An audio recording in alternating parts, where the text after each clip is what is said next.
ছোট্ট সানভি ব্যাগের মধ্যে বসেও কিন্তু কান্নাকাটি করছে না। আমরা ভাবলাম এই থলেতে বসে ও হয়তো কান্নাকাটি করবে। দেখো কত সুন্দর চুপচাপ ভাবে বসে রয়েছে। আমাদের ছোট্ট সোনামাকে রেখে আমরা যাচ্ছি হাবড়াতে। ছোট্ট সোনামা কিন্তু থাকবে বোনের কাছে। ভাই আমি মা বেরিয়ে পড়লাম হাবড়ার উদ্দেশ্যে, কিছু কেনাকাটা করতে যাচ্ছি হাবড়াতে। আর ভাই দেখো গাড়িটা বের করেছে, আর সান্নি ভাবছে ও আমাদের সাথে ঘুরতে যাবে। ওর মনটা কত খুশি যখনই দেখলো ওকে আমরা নিচ্ছি না। দেখো বোনের কোলেও মনটা খারাপ করে চুপচাপ বসে রয়েছে।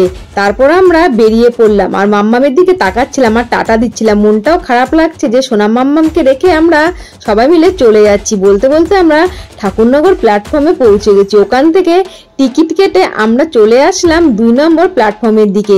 হাবড়া পৌঁছে আমরা ভ্যানে উঠে পৌঁছে গেলাম আমাদের গন্তব্যস্থল বিশাল মার্কেট। তো বিশালে আমরা গিয়ে যেটা কেনাকাটা করব সেটা বাদ দিয়ে আমরা অন্য কিছুই দেখছিলাম। আর আমাদের ভ্যান ভাড়া নিয়েছিল 10 টাকা। মার্কেটটা দেখো এখনো কিন্তু কমপ্লিট হয়নি, আর এসিও চলছিল না, প্রচন্ড গরম লাগছিল। তো মা দেখো এদিকে কিছু জামা কাপড় দেখছিল, আর আমি চলে গেলাম আমার জামার কালেকশনের দিকে। দেখলাম কম দামে কি সুন্দর সুন্দর দুটো কুর্তি আমার পছন্দ হয়ে গেছে। তারপর নিয়ে গেলাম ট্রায়াল রুমে, আর দেখো পরে নিলাম, আর কত সুন্দর লাগছে।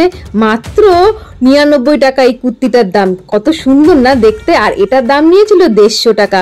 তো ভাবলাম কোনটা ছেড়ে কোনটা নেব। তারপর যেটা পরেছিলাম সেটা তো আরো বেশি ভালো লাগছিল, ওটার দামও নিয়েছিল 150 টাকা। তো কি আর করব, তিনটেই নিয়ে আসলাম। এত কম দামে বিশালে যে পেয়ে যাব ভাবতেই পারিনি।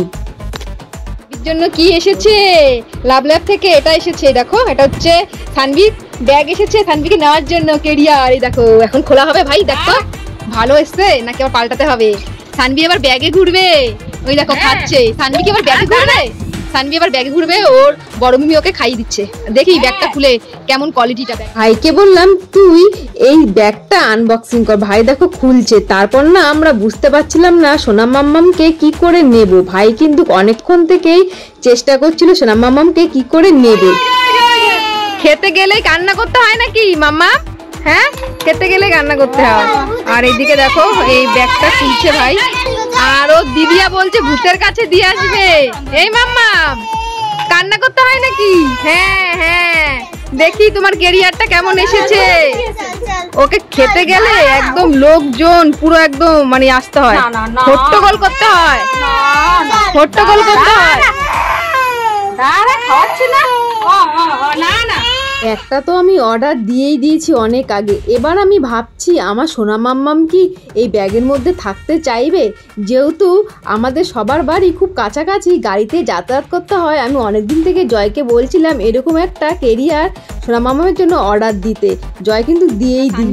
কোলে নেবো সেটাই দেখছিলাম, তো জানি না। তো দেখো এখানে কিন্তু লেখা রয়েছে 4 রকম ভাবে নেওয়া যাবে বাচ্চাদের। এইরকম দেখো এইভাবে নেওয়া যাবে, এইভাবে নেওয়া যাবে, আবার এইভাবেও কিন্তু নেওয়া যাবে। দেখো 4 রকম সিস্টেম রয়েছে। এই 4 রকম ভাবে তোমরা বেবিকে ক্যারি করতে পারো। আর ব্যাগটা হবে দেখো এইরকম। তো ভাই দেখছে, ভাই এখনো বুঝে উঠতে পারছে না জিনিসটা কিভাবে আমাদের ছোট্ট সানভিকে ব্যাগে করে ক্যারি করবে। এই দেখো জয় বাড়িতে নেই, তো ভাই মানে ভাই দেখলেই পারবে কিভাবে নিতে হয়। একটু তো দেখতে হবে না। হট করে যদি সানভিকে বসায়, যদি পড়ে যায় তাহলে সানভির পাপা আমাদের ধরে মারবে। ওই কারণে একটু দেখে নিচ্ছি। আর সানভি ঘুমাবে, ওই ঘরে চলে গেছে, কান্নাকাটি করছে। ঘুমের আগে খুব কান্নাকাটি করে। তো দেখি চলো আর পুরোটা মানে সেট করি, তারপর তোমাদেরকে দেখাবো সানভিকে কোলে নিয়ে সানভি কিরকম করে এই ব্যাগে উঠে। থাকতে চাইবে কিনা কে জানে। মেয়েটা যা ছটফট করে, এই ব্যাগে কেউ থাকতে চাইবে? জয় তো কিনে ফেললো এটা, এখন জানি না কি করবে মেয়েটা। ভাই দেখো এই দেখছে। অনেকবার দেখার পর ভাই ফাইনালি কেরিয়ারটা সেট করতে পেরেছে। আর সেট করার পর আমাদের ছোট্ট সানভি দেখো উঠে কি মজা পাচ্ছে। আমরা তো ভেবেছিলাম আমাদের ছোট্ট সানভি হয়তো ওই ব্যাগের ভিতর বসলে কান্নাকাটি করবে। গরমও কিন্তু লাগছিল, তবুও কিন্তু ও কান্নাকাটি করছে না, চুপচাপ বসেই রয়েছে।